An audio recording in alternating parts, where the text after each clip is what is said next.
사랑하는 성도 여러분, 안녕하십니까?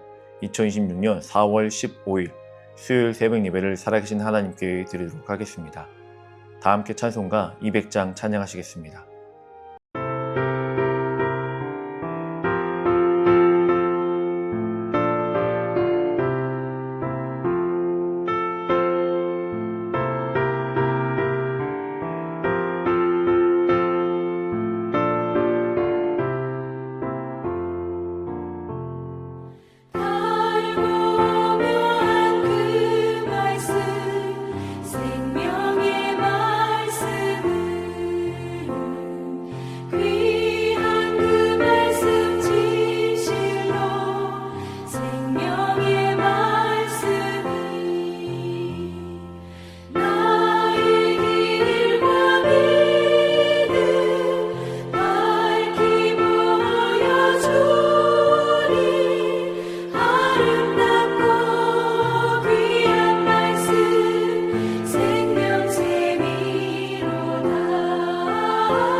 아멘.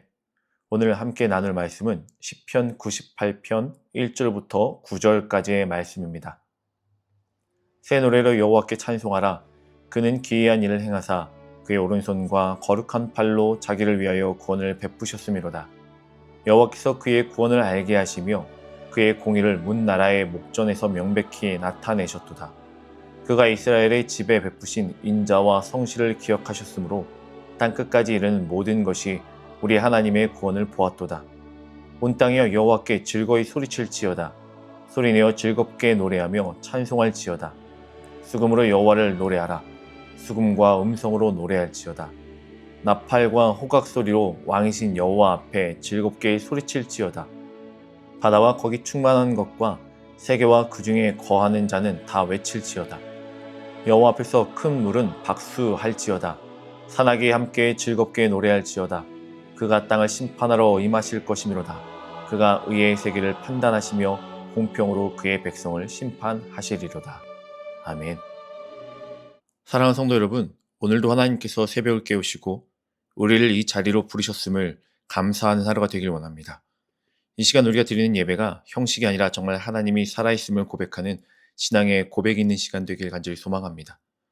오늘의 본문은 우리에게 아주 분명한 한 가지를 요구합니다. 여호와께 새 노래로 찬송하라. 근데 우리가 이 말씀을 들을 때 흔히 이렇게 생각합니다. 아, 찬양을 열심히 하라는 것인가? 찬양을 하면 되는구나 라고 하고 있지만, 그러나 본질적으로 더 중요한 것들을 오늘 본문 말씀에서 우리에게 이야기하고 있습니다. 본문에서 말하고 있는 새 노래는요, 새로운 감정으로 드리라는 것이 아닙니다.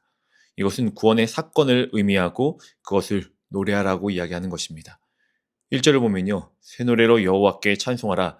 이는 그가 기이한 일을 행하사라고 시작합니다. 여기서 중요한 것은요, 새 노래라는 것보다 이유입니다. 왜 새 노래를 부르라는 것일까? 하나님이 기이한 일, 즉 구원을 이루셨기 때문이라고 오늘 본문은 고백합니다.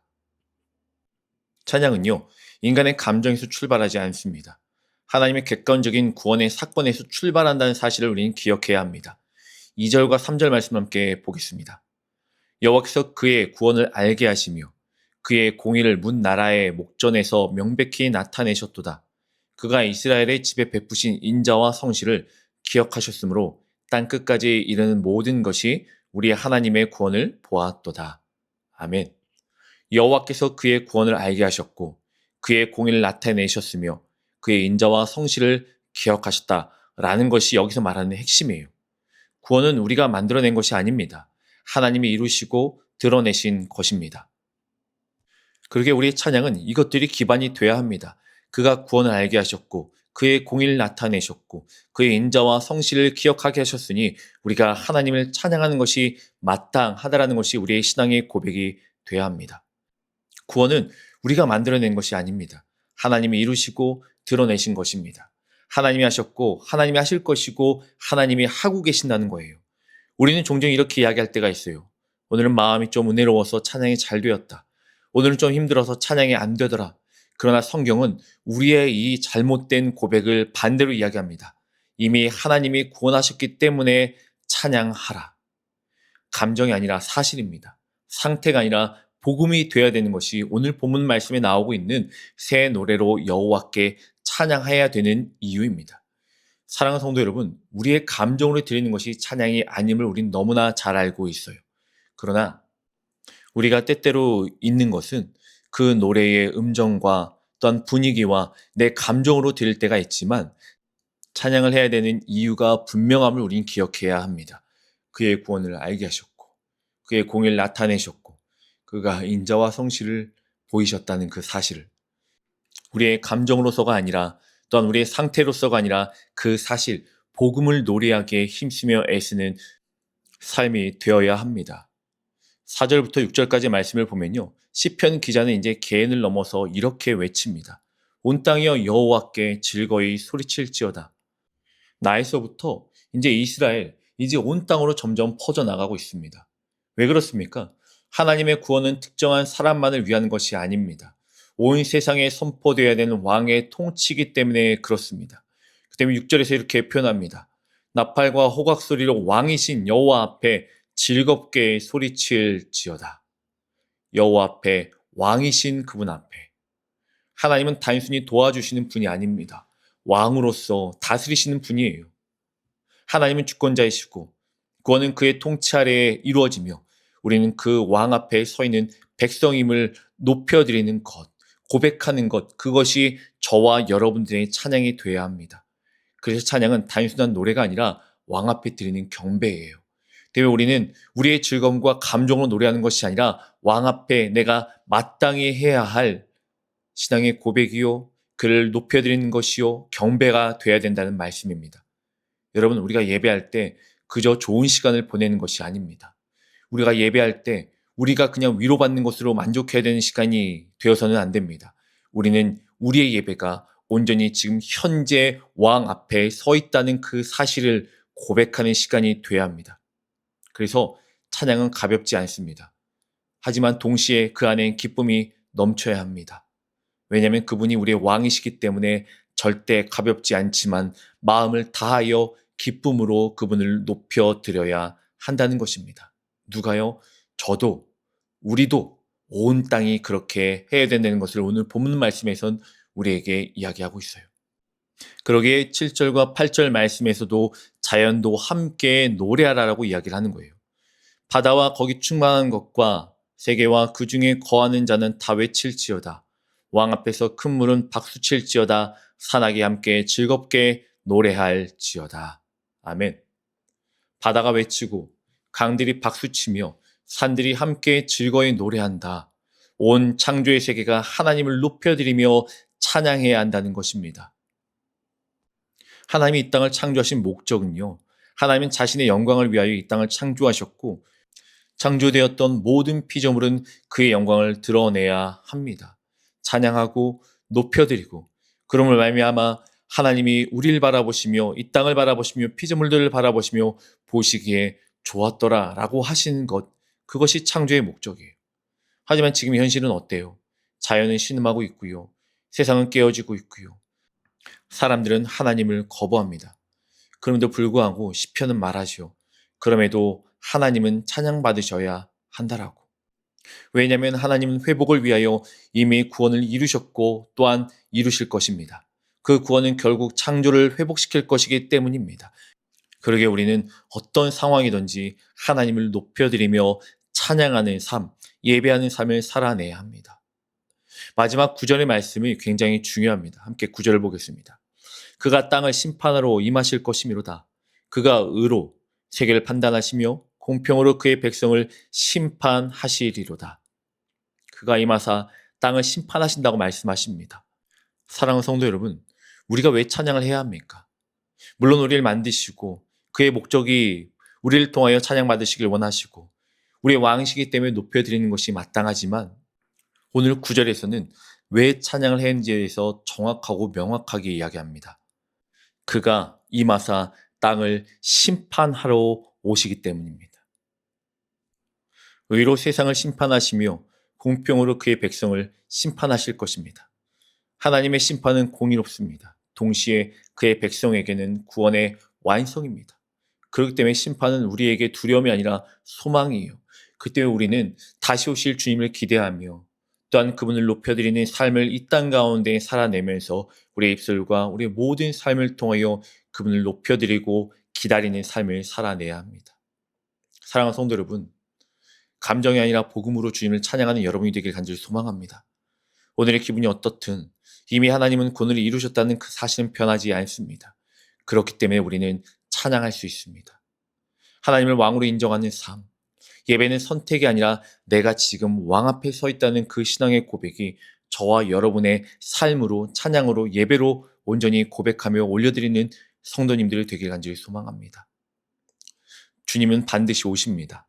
세상이 혼란스럽고 혼탁하여도 어렵고 힘들어도 그럼에도 불구하고 우리가 신앙을 지키며 주님을 찬양할 수 있는 이유는 그가 반드시 오시기 때문에, 그리고 우리의 구원을 완성시키시고 공의로 심판하심을 믿기 때문에 우리는 낙심하거나 낭망하지 아니할 수 있습니다. 주님을 바라보는 여러분이 되길 소망합니다. 오늘도 나에게 허락하셨던 이 하루라는 삶을 통하여 나를 통하여 영광 받으실 하나님을 기대하며 찬양하고 예배하고 주님만을 바라보기에 온전히 우리의 삶을 내어드리는 기쁨과 평안으로 살아낼 수 있는 귀한 한 날 되시길 주님의 이름으로 간절히 축원합니다. 함께 기도하겠습니다. 우리 너무너무 사랑하신 하나님 감사합니다. 오늘의 은혜를 우리에게 허락하시고 다른 무엇보다 주 앞에 나 예배케 하시며 하나님, 우리가 찬양을 해야 되는 이유와 목적과 이유를 다시 한번 말씀하시고 구원의 감격을 허락하심을 너무너무 감사합니다. 하나님, 감정으로 내 생각으로 내 뜻으로 드리는 삶이 아니라 하나님이 이루신 구원의 감격으로 인하여 기뻐하며 즐거움의 삶을 살아내고 오직 주님만을 바라보는 승리의 삶을 살아낼 수 있는 저희가 될 수 있도록 인도하여 주시옵소서. 우리의 모든 삶을 주 앞에 내어드립니다. 받아 주시옵시고 오직 주만 바라보는 그리스도인의 삶 될 수 있도록 인도하여 주시옵소서. 사랑합니다 주님, 예수님 이름으로 기도합니다. 아멘. 우리 사랑하는 성도 여러분, 오늘 하루도 온전히 나의 삶을 통하여 기뻐하실 하나님을 소망하며 찬양의 삶을 살아내고 예배의 삶을 살아내는 주님만을 바라보기에 승리하는 사랑하는 성도님 되시길 주님의 이름으로 간절히 축원합니다.